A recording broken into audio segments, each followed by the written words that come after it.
5G will upgrade the human experience at home and across industries as we connect virtually everything. By 2020, analysts estimate that there will be more than 20 billion installed IoT devices around the world, generating massive amounts of data. With access to this kind of information, industries of all kinds will be able to reach new levels of efficiency as they add products, services, and capabilities. As you may have heard by now, telecom companies are currently scrambling to implement fifth-generation cellular network technology. Dubbed 5G, these networks will make use of millimeter-length electromagnetic waves, also dubbed extremely high-frequency or EHF radiation, to transmit information faster than ever before.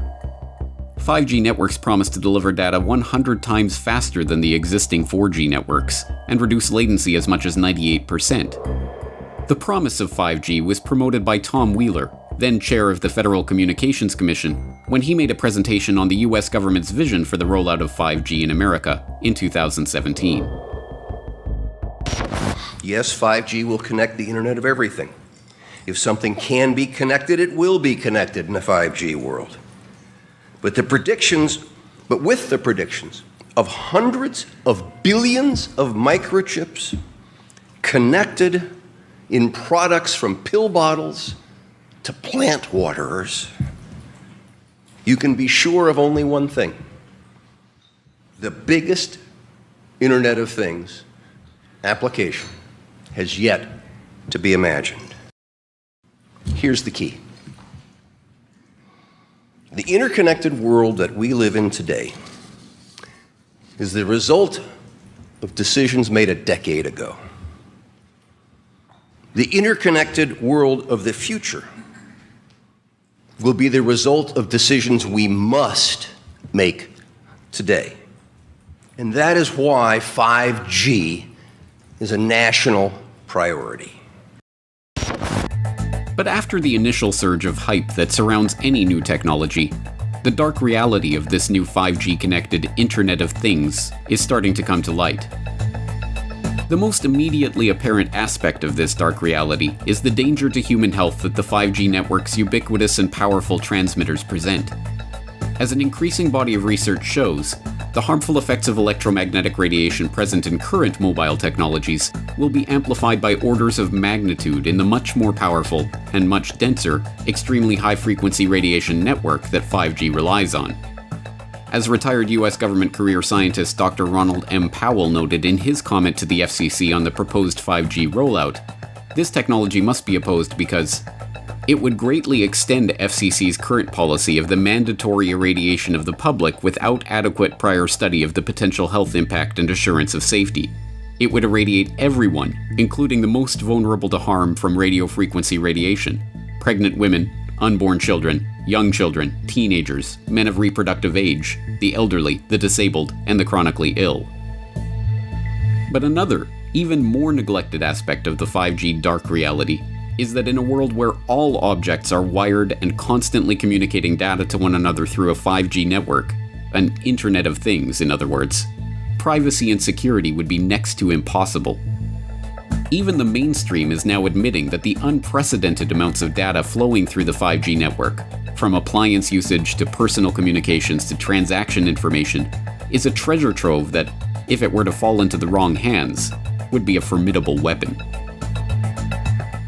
Huawei wants to become a major player in 5G outside of China, but it's facing pressure internationally because of cybersecurity concerns dogging the company. The US is urging its allies to block Huawei from 5G projects in their countries. Maron says China is using mobile technology as a tool for spying, and he's seen the evidence. They are actually using it for massive surveillance against their own population. We looked on the Huawei equipment to the level of every single chip there, and what we found is not very pleasant. This is not a commercial company stuff. This is a kind of nearly a military-grade stuff. We have China coming in with their 5G network. All of the things that it's like we're living in 1956, and they're not. And they don't care about rights. They don't care about people.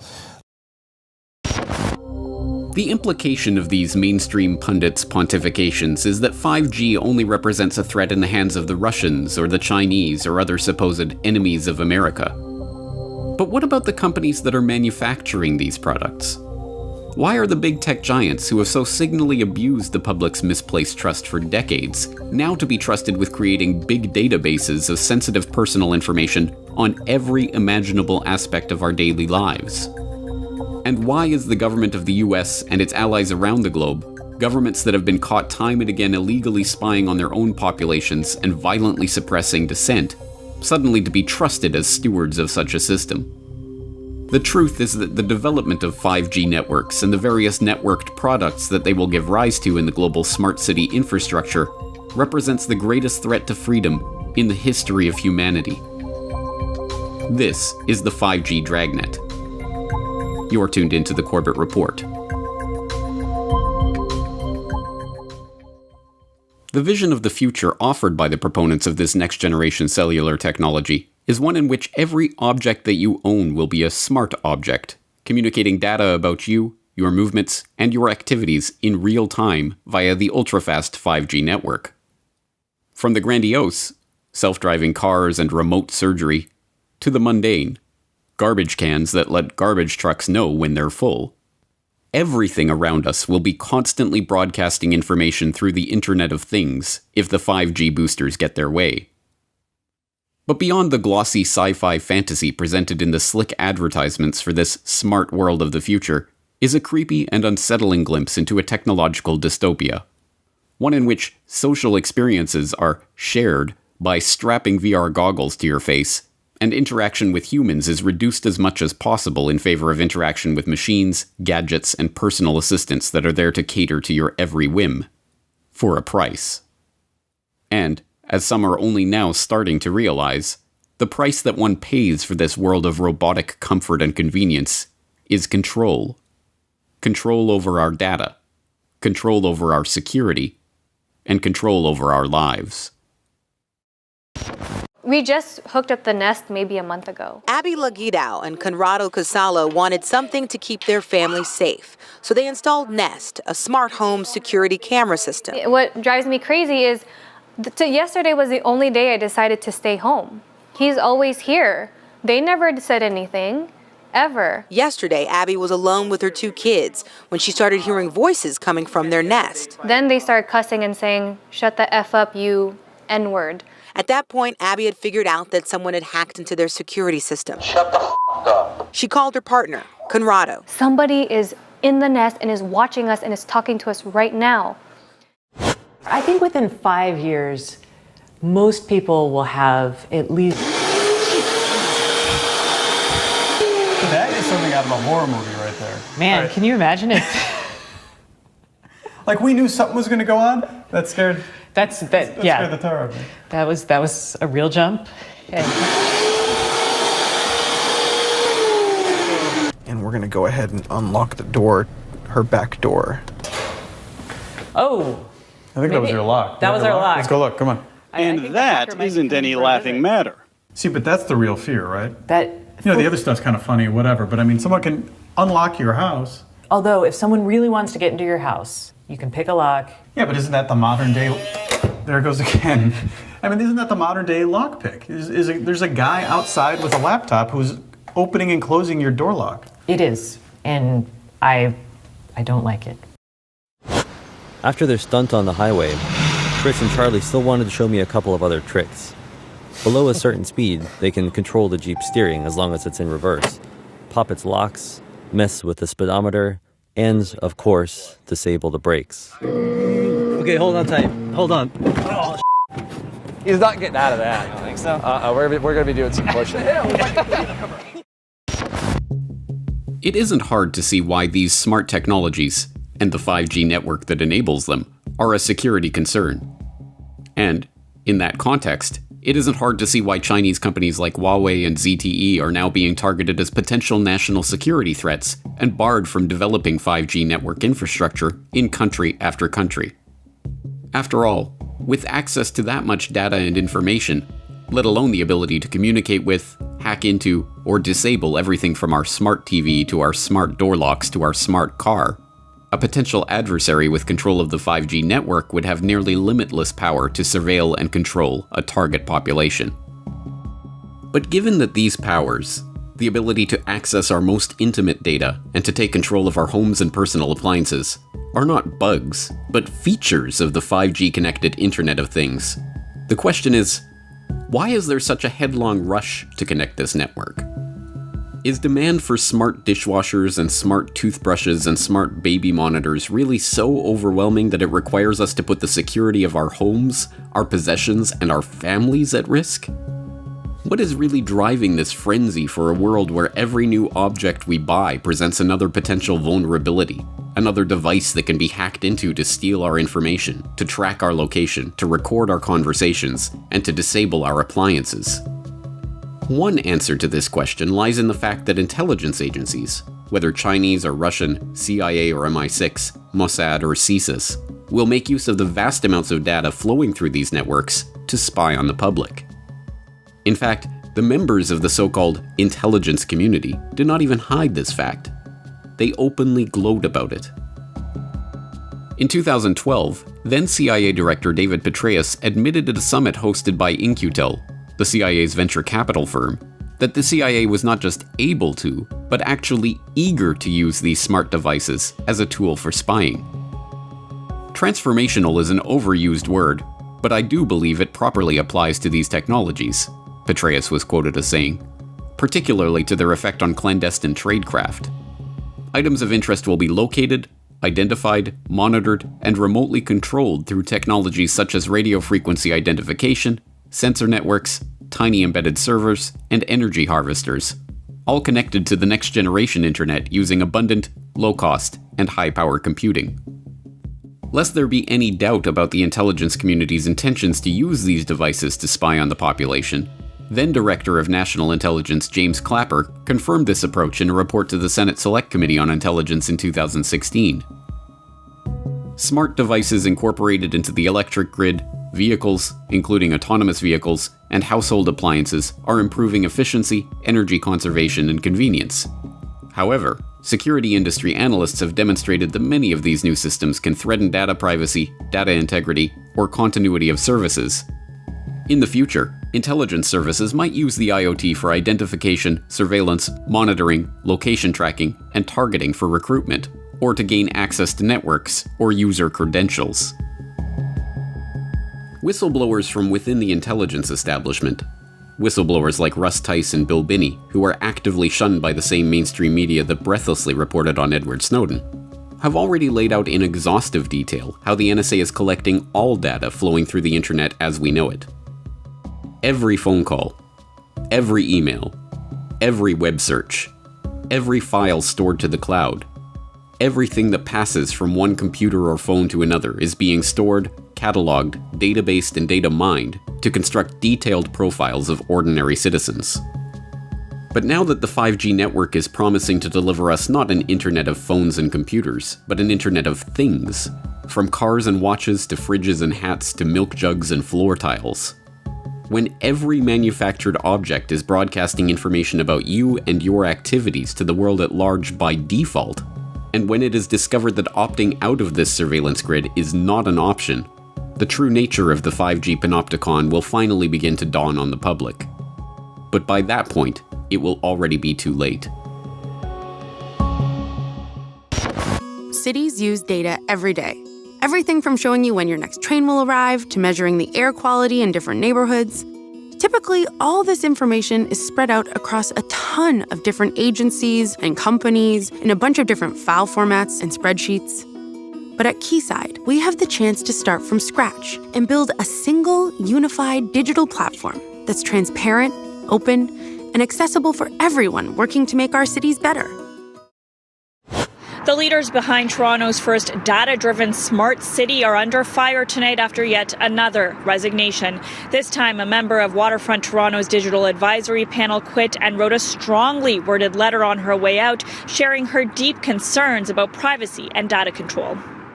I want to get some feedback now from the former Information and Privacy Commissioner from the province of Ontario, who, when last you were here discussing this very topic, you were kind of bullish about it.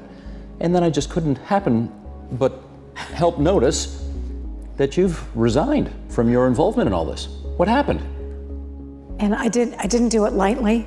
I wanted to draw attention to the fact that we had to make sure that all the personal data that was being collected automatically by the sensors and other technologies were de-identified at source, anonymized at source. De-identified meaning? Meaning no personal identifiers. You wouldn't know it's Ann Kavukian walking or you or this is my car or anything. And the reason that was critical is unlike most uses of what I call operational data, where the individual, the data subject, can exercise some control over the use, the operation of that data. They can consent to it, they can revoke consent, they can choose not to consent. They have some sense of control. With the data here, you have no control. It's all being collected automatically with the emerging technology, sensors, all picking up data. But it is not just the intelligence agencies or the big tech conglomerates who are set to profit from the creation of this newer, stickier World Wide Web. In fact, the 5G-enabled Internet of Things is a necessary part of the creation of the system of total control, physical, financial, and political, that the technocrats have been lusting over for a century now. As viewers of Why Big Oil Conquered the World will know by now, the technocrats are adherents to an ideology dubbed technocracy, which holds that all modern-day problems, be they social, economic, or political, can be solved by the scientific engineering of society. In the technocrats' vision, teams of engineers, scientists, economists, and other specialists, if given access to enough data about the world around them, could scientifically balance production and consumption such that inflation, recession, geopolitical conflict, and other sources of strife will be eliminated forever. As the co-founder of Technocracy Inc., M. King Hubbert laid out in the group's founding document, the Technocracy Study Course, the amount of data needed to bring this techno-utopian vision to reality is truly mind-boggling. In the Technocracy Study Course, Hubbert, like a good technocrat, laid out the exact conditions that would need to be met for this vision to come to pass.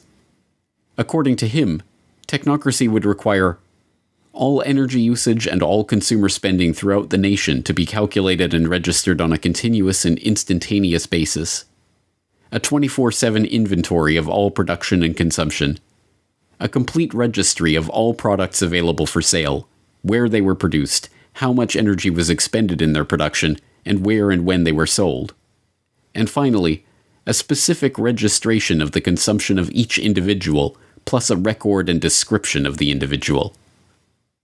Hubbard's vision was not just that of a totalitarian society in which every detail of every interaction was recorded and reported to a central authority, but, for the 1930s, the concept of continuously and instantaneously updated registries of every good in the economy was not just audacious, but borderline insane. As unimaginable as a real-time database keeping track of every transaction and every manufactured product in the economy was in the 1930s, that is exactly the world we are looking at as smart meters collect information on smart appliances connected to other smart objects through the Internet of Things. And, crucially, the sheer amount of data being generated in this smart grid and the constant real-time communication required to keep the system functioning would be impossible without the 5G network. 5G is not just a neutral mobile network. It is the backbone for a system of total surveillance which has been written about and worked toward for the better part of a century. The world of the technocrats, the world of the smart grid, and the world of constant real-time surveillance of everything would not be possible without the 5G network that is being installed right now. And, as Josh Del Sol of the Take Back Your Power movement that is organizing resistance to smart meters, 5G networks, and other harmful technologies explains, the world of the technocrats is a world where privacy is a thing of the past. So with the smart meters, they'll be able to tell exactly what's going on in your home at down to the microsecond, based upon 24/7 communication with all of your appliances, which will also in the future, if this goes through fully and if there's not a public backlash, all of your appliances will need to have a wireless transmitter on them, and they'll need to be, certified under some smart, program. So this means that not only, just stepping aside from one moment to the health issue, this means that not only is your smart meter emitting on average of 13,000 microwave pulses per day, but every one of your appliances is going to be doing the same thing because it will be needed to be communicating with the smart meter itself.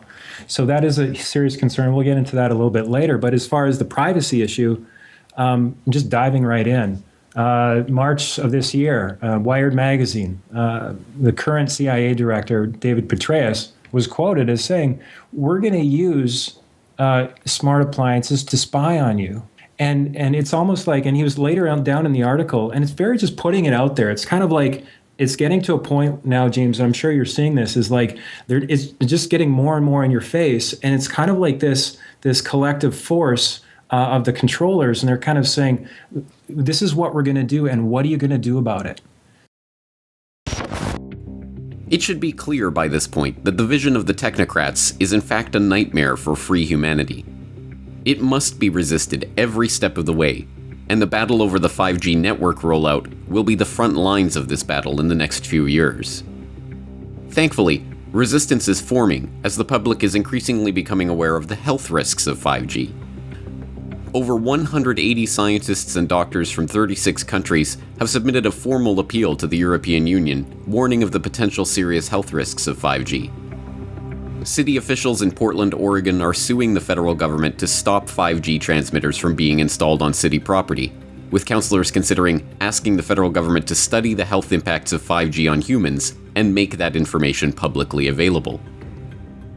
This past March, Florence City Council invoked the precautionary principle when passing a motion that halts permission for 5G installation until a proper demonstration of the technology's safety.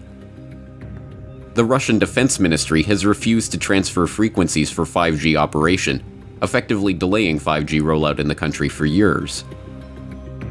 Plans to deploy a 5G network in Brussels were halted earlier this year because, according to Environment Minister Céline Frémont, the people of Brussels are not guinea pigs whose health I can sell at a profit. It is heartening to see that the health effects of the extremely high-frequency radiation emitted by 5G transmitters is finally starting to break through to the public consciousness. But if we concentrate solely on the health effects of 5G, we risk falling into a trap.